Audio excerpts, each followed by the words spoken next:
2 weeks ago, I said, yes. I'm going to lose 10 kilograms in 2 months. And I've lost 2 kilograms.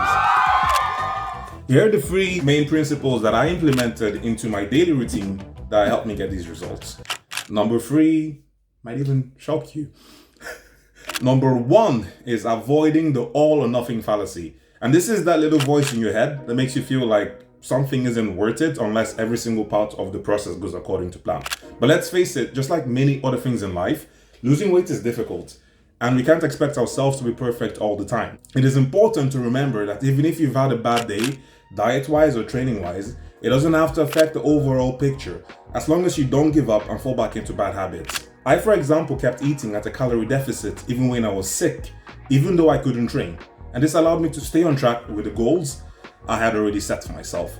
To illustrate this point, let's do some quick maths. Let's say a perfect diet for the goals you have would consist of 2,500 calories a day, which would be 17,500 calories a week. But let's say in a less optimal week, you had 2 days where you cheated and ended up eating 3,000 calories.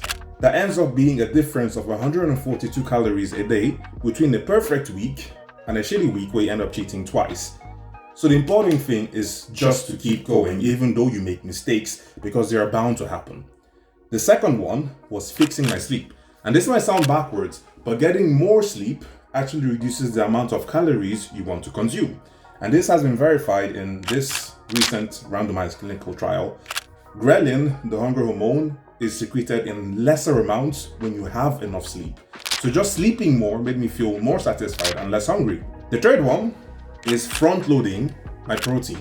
And for me, this meant eating around 40% of the total amount of protein in my breakfast and my lunch. There is scientific literature showing that it makes you more full for a longer while throughout the day. It reduces the likelihood of you overeating later on. There's even research showing that it results in better muscle protein synthesis. And these 2 things are quite important when you're trying to cut and preserve as much muscle mass as possible. But above all that, remember that weight loss is a journey, and setbacks and challenges are a natural part of the process. The key is to stay consistent and not give up. So follow me to see if I win the fight or not. It's probably going to be fun.